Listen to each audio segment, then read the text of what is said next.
থেকে বেরোলে আমার চিন্তা থাকতো সে আবার ঘরে কখন ফিরবে, কবে ফিরবে। আমার হাজবেন্ডকে বা আমার শাশুড়ি মা আমাকে একটু বলেও যেতে দিত না, মানে বলতেও দিত না যে সুস্মিতা আমি যাচ্ছি, আমি যে বলবো তাকে সাবধানে যে এটাও বলতে দিত না। মানে আমার শাশুড়ি মার কথা ছিল বউয়ের সাথে কোনো কথাই বলা যাবে না, বউ বউয়ের মতো থাকে। এরকম হলে বিয়ে দিয়েছে কেন ছেলেকে? আমি কাজের লোক, কাজ করব, ঘরের সব কাজ করব। তো আমি যখন ঘরের কাজ সব করা শুরু করলাম, আমার এইচএসসি পরীক্ষা জুন মাসে 30 ও 24 সালে শুরু হয়েছিল।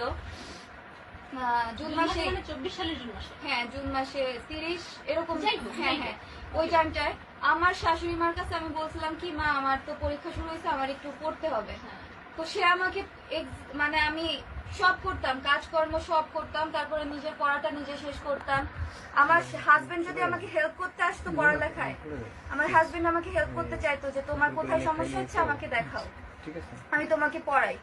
আমার হাজবেন্ডকে আমার শাশুড়ি মা পড়াইতে দিত। মানে জাস্ট ও, আমার মনে হয় না ও দিনের মধ্যে 10 মিনিট ওর হাজবেন্ডের সঙ্গে কথা বলবে বা নিজেদের মধ্যে 10 মিনিট না, একটা ডাকও দিতে পারতাম না, একটা গ্লাস জল সামনে ধরতে পারতাম না।